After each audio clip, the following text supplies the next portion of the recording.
Rumah kami kecil, hanya memiliki 2 kamar yang berdempetan.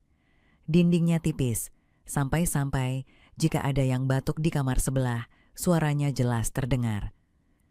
Di depan kamar ada ruang tamu yang juga merangkap sebagai ruang makan dan tempat menonton TV.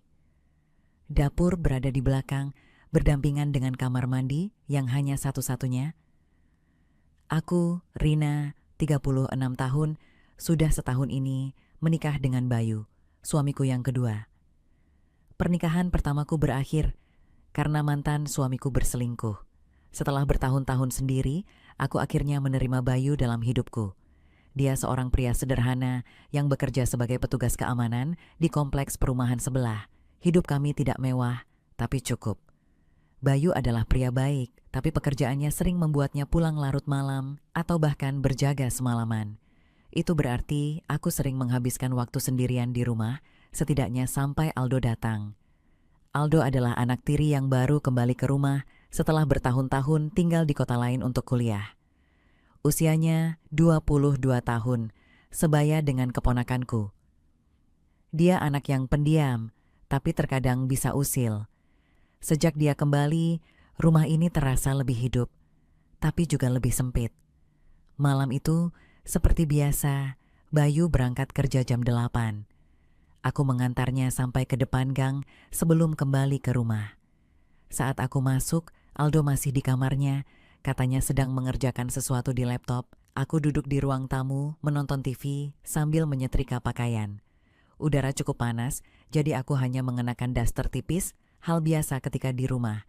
Tapi karena rumah ini kecil dan dindingnya tipis, aku harus selalu berhati-hati. Terkadang, saat aku berjalan ke dapur, Aldo tiba-tiba keluar dari kamarnya dan mengejutkanku. "Bu, ada kopi nggak?" Aku menoleh sekilas. Dia berdiri di ambang pintu kamarnya, memakai kaos yang agak kusut, rambutnya sedikit berantakan. "Bikin sendiri, kan udah gede," jawabku tanpa mengalihkan pandangan dari setrikaan. Dia tertawa kecil. "Males kan ada ibu." Aku mendengus, tapi tetap menuju dapur untuk membuat kopi. Saat aku menuangkan air panas ke gelas, tiba-tiba aku merasa ada yang memperhatikanku. Aku menoleh dan benar saja, Aldo masih berdiri di ambang pintu dapur, menatap ke arahku dengan ekspresi datar, tapi ada sesuatu dalam matanya yang membuatku sedikit risih. "Ngapain lihatin gitu?" tanyaku. Berusaha terdengar biasa saja, dia menyandarkan bahunya ke kusen pintu. "Nggak apa-apa." Aku mengerutkan dahi, lalu mengikuti arah tatapannya. Begitu sadar, aku refleks berbalik. Daster yang kupakai ternyata agak menerawang terkena cahaya lampu dapur. Dengan cepat, aku berpura-pura sibuk mengambil gula. "Panas, ya?" Aku menelan ludah, berusaha tak terlalu memikirkan ucapannya. "Biasa aja," jawabku datar. Aldo tersenyum kecil sebelum menerima gelas kopi yang kusodorkan.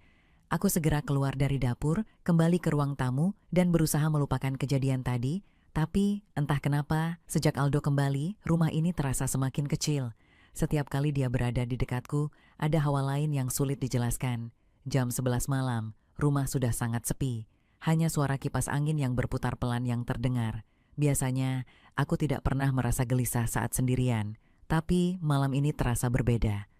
Mungkin karena percakapan tadi di dapur, atau mungkin karena aku mulai lebih sadar bahwa ada pria lain di rumah ini selain suamiku. Aku menghela napas, lalu berdiri dan masuk ke kamar. Setelah menutup pintu, aku duduk di kasur, melepas karet rambut, dan mengacak-acak rambutku untuk menghilangkan ketegangan. Baru saja aku ingin merebahkan diri, tiba-tiba aku mendengar sesuatu. Suara kecil. Aku menoleh ke sudut kamar, ke arah lemari tua dekat jendela. Lampu kamar memang tidak terlalu terang, tapi aku yakin tadi ada sesuatu yang bergerak di bawah lemari. Lalu suara itu terdengar lagi, aku langsung melompat dari kasur, jantungku berdebar kencang. "Aldo!" seruku tanpa berpikir panjang. Dalam hitungan detik, suara pintu kamar sebelah terbuka dan Aldo muncul di ambang pintu kamarku. "Kenapa?" tanyanya. "Ada tikus di kamar," kataku panik menunjuk ke arah lemari. Dia melangkah masuk, lalu berjongkok untuk melihat ke bawah lemari. "Mana? Kok nggak ada?" "Ada, aku dengar suaranya tadi." Aldo menggeser lemari sedikit, mengetuk lantai beberapa kali, tapi tetap tidak ada tanda-tanda tikus. Sementara itu, aku masih berdiri di kasur, enggan menjejakkan kaki ke lantai. Mungkin dia udah kabur, kata Aldo akhirnya sambil berdiri dan menguap kecil. Aku masih tidak yakin. Jangan asal, nanti kalau tiba-tiba muncul lagi gimana? Aldo melirikku sebentar, lalu bersandar di lemari dengan tangan disilangkan di dada. Terus, maunya gimana? Aku menggigit bibir, ragu-ragu. Mau bilang aku takut tidur sendiri, malu. Tapi kalau tikusnya benar-benar masih ada dan naik ke kasur saat aku tidur, dengan suara lirih, akhirnya aku berkata, temenin di sini aja sampai aku tidur. Aldo terdiam sejenak, tampak sedikit terkejut. Serius? Aku mengangguk pelan. Dia tersenyum kecil, lalu berbalik menuju kamarnya. Oke, aku ambil bantal dulu. Aku tidak menjawab, hanya mengikutinya dengan tatapan penuh rasa bersalah dan perasaan lain yang sulit dijelaskan. Rumah ini kecil, ruangan sempit, tapi malam ini rasanya semakin sesak. Aku tidak tahu keputusan apa yang baru saja kubuat malam itu. Yang jelas, sejak Aldo kembali dengan bantalnya dan duduk di lantai dekat tempat tidurku, suasana dalam kamar berubah. Ia bersandar pada lemari dengan kaki disilangkan, sementara aku tetap duduk di kasur bersandar pada kepala ranjang. Lampu kamar masih menyala, menciptakan bayangan samar di dinding. Jadi aku cuma duduk di sini sampai ibu tidur? Tanyanya santai. Aku mengangguk. Gak lama kok. Aldo tersenyum kecil, lalu memainkan ponselnya. Aku diam, mencoba memejamkan mata, tapi justru semakin sadar bahwa ada seseorang di kamar ini bersamaku, dan bukan suamiku. Aku mendengar suara nafasnya yang teratur, suara gesekan jemarinya di layar ponsel, bahkan aroma tubuhnya yang samar tercium di udara. Sesuatu tentang keberadaannya begitu nyata. 10 menit berlalu dalam keheningan. Aku mengintip dari sela bulu mata dan melihat Aldo masih sibuk dengan ponselnya. Tapi saat aku menoleh sedikit, aku melihat matanya sudah tidak tertuju pada layar, melainkan ke arahku. Aku langsung pura-pura membetulkan posisi tidurku. Udah ngantuk kan? Tanyaku pelan, mencoba memecah keheningan. Aldo menaruh ponselnya di lantai dan menghela napas. Kayaknya bukan aku yang harus tidur duluan deh. Aku terkekeh kecil. Ya udah, matiin lampunya. Aldo berdiri lalu menekan sakelar di dekat pintu. Seketika kamar gelap, hanya ada sedikit cahaya bulan yang masuk lewat jendela. Ia kembali duduk di tempatnya semula, kini dengan punggung bersandar pada ranjangku. Aku memejamkan mata lagi, mencoba mengabaikan detak jantungku yang lebih cepat dari biasanya, tapi kemudian suara Aldo terdengar dalam gelap. Ibu kesepian ya? Aku membuka mata. Apa? Ibu pernah cerita kalau dulu sempat sendiri lama setelah cerai. Aku terdiam. Tidak menyangka Aldo masih mengingat percakapan singkat kami beberapa hari lalu. Aku nggak kesepian, jawabku akhirnya. Kan sekarang udah nikah lagi. Aldo tertawa kecil. Tapi Bang Bayu lebih sering kerja malam kan? Aku tidak tahu harus menjawab apa. Apa yang sebenarnya ia coba katakan.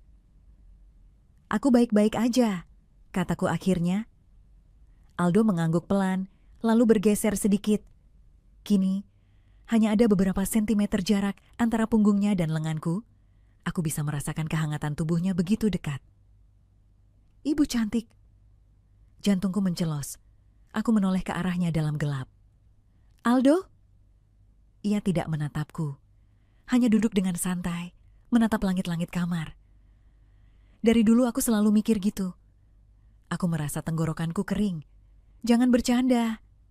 Aldo tertawa pelan. Aku serius.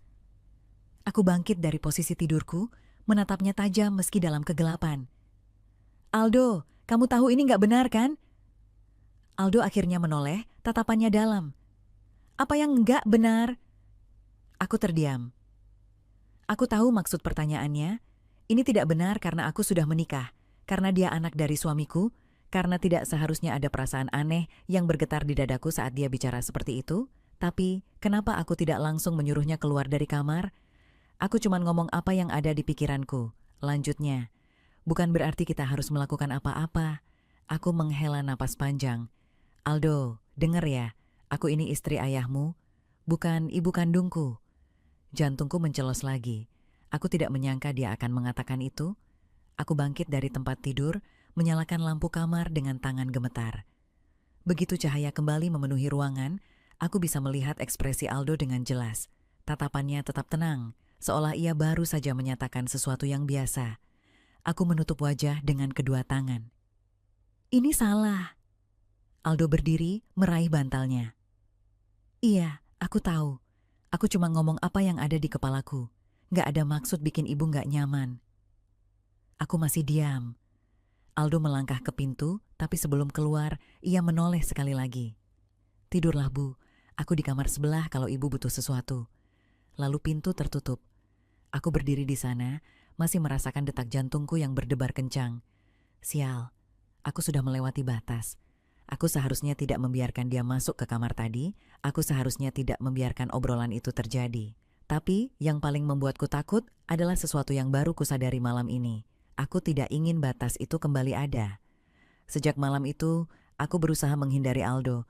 Aku bangun lebih pagi dari biasanya, memastikan sarapan sudah siap sebelum dia keluar dari kamar. Aku menghindari kontak mata saat dia datang ke meja makan. Jika dia berbicara, aku hanya menjawab sekadarnya, lalu segera mencari kesibukan. Tapi aku tahu dia menyadarinya. Bukan hanya sekali aku menangkap tatapan Aldo yang seolah membaca kegelisahanku, bukan hanya sekali aku merasa dia sengaja mendekat, menciptakan kebetulan-kebetulan kecil, berpapasan di dapur, tangannya yang nyaris menyentuhku saat mengambil gelas, atau suaranya yang sedikit lebih lembut saat menyebut namaku. Aku mulai merasa terpojok, sampai suatu malam aku sendirian di ruang tamu, duduk di sofa dengan secangkir teh yang sudah dingin. Bayu belum pulang. Seperti biasa, aku mencoba membaca buku, tapi pikiranku tak bisa fokus. Aku tahu Aldo ada di kamarnya, dan aku tahu aku harus tetap di sini. Harus tetap menjaga batas. Tapi suara langkah kaki terdengar, lalu sosoknya muncul dari lorong. Aku langsung menunduk, berpura-pura tidak melihat.